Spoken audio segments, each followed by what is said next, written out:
गोस्वामी जी कह रहे हैं भगवान के शरण में हो जाओ, भगवान के नाम का आश्रय लो, अन्न वस्त्र का अभाव भगवान नहीं होने देंगे। आगे हूं कि वेद भाखे, और आगे तुम्हारा कल्याण होगा, ये वेद इसकी जिम्मेवारी ले रहे हैं। बस इतनी सी बात को विचार करके मैं आनंद में रहता हूं। तुलसीदास जी कह रहे विनय पत्रिका में।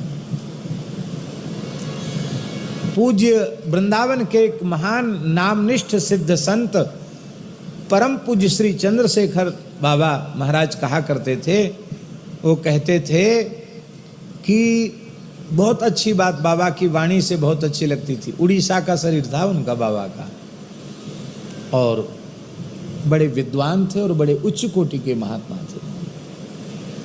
माने वैराग्य का, त्याग का, भजन का साक्षात स्वरूप थे बाबा।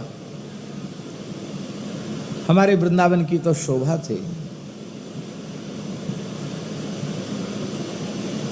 एक प्रसंग उनके जीवन का ऐसा है, बाबा राधा कुंड में रह के भजन करते थे। यहाँ गोविंद कुंड में, गिरिराज जी में गोविंद कुंड है ना, एक कुटिया में रह के, पुरानी बात है, बाबा भजन करते थे। मांगते किसी से थे नहीं, द्रव्य का स्पर्श करते नहीं थे, मधुकरी मांगते थे। रात्रि में सूर्यास्त के बाद अंधेरे में मधुकरी मांगने जाते थे, 24 घंटे में एक बार। तो वस्त्र उनका इतना मतलब जीर्ण शीर्ण हो गया कि एक बार भोर में गोविंद कुंड स्नान करके आ रहे थे, उनकी ऊपर की जो कौपीन है वो इतनी अधिक सड़ गई थी, 2-3 जगह से गांठ बंधी हुई थी, वो टूट के गिर गई, वस्त्र भी फट गया। अब दिगंबर हो गए। अब बाबा के पास दूसरा वस्त्र नहीं था। बाबा ने किसी को कहा नहीं और जाकर अंधेरे में अपनी कोठरी में बंद हो गए, वहीं हरिनाम करने लगे। मन में सोचा कि मांगना है नहीं, अच्छा हुआ, अब मांगने का चक्कर खत्म, यहीं राम राम करेंगे। बैठ गए बाबा भजन में। ब्रजवासी जानते हो कैसे होते हैं भैया जी? ब्रजवासी कैसे होते हैं? कहावत है ब्रजवासियों के बारे में।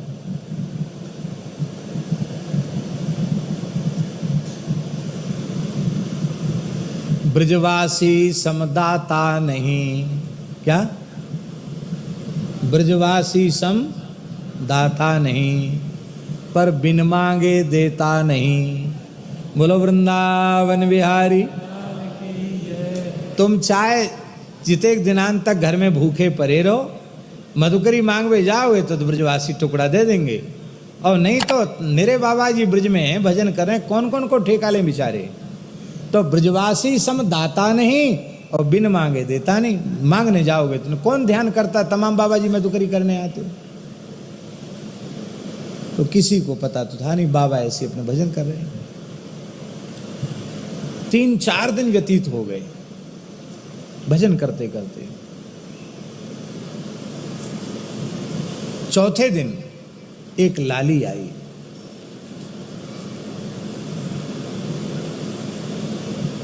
दस हाथ का अचला सफेद, कौपीन, बहिर्वास सब लेके आई, और कुछ पकवान,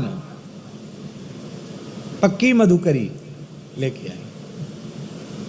बाबा, ओ बाबा, मेरी मैया ने भेजो ले,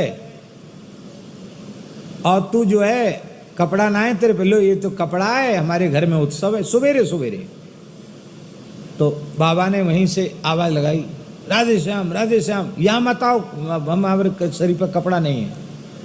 बाबा हमें सब पतो है। और कोठरी खोल के और भीतर रखे।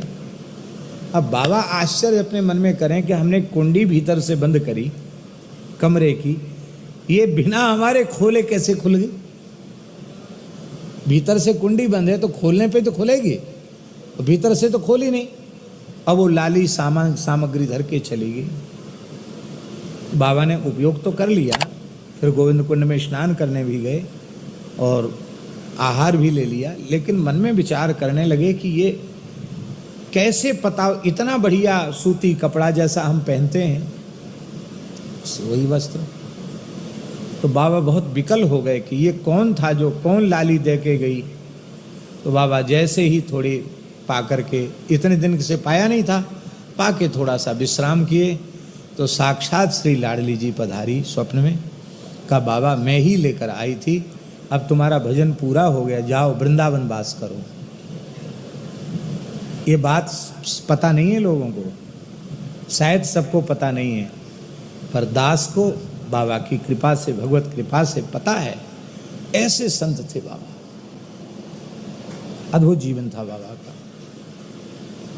तो बाबा कहते थे इस बात को कि पति समझता है कि मेरी पत्नी उत्तम पतिव्रता नहीं है,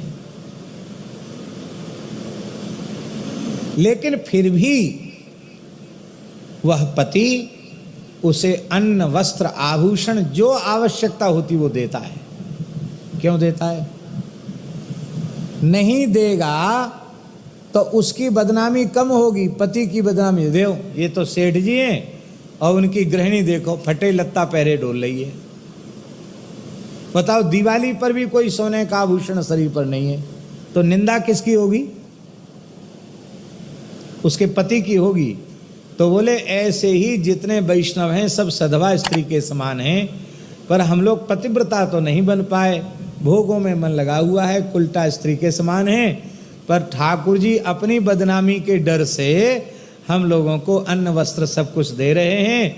ऐसा बाबा कह के गदगद हो जाते थे। कहते थे बड़े बड़े अकाल हमने देखे और प्रजा पर बड़ा संकट देखा, पर साधुओं को अकाल में भूखे मरते हमने कभी नहीं देखा।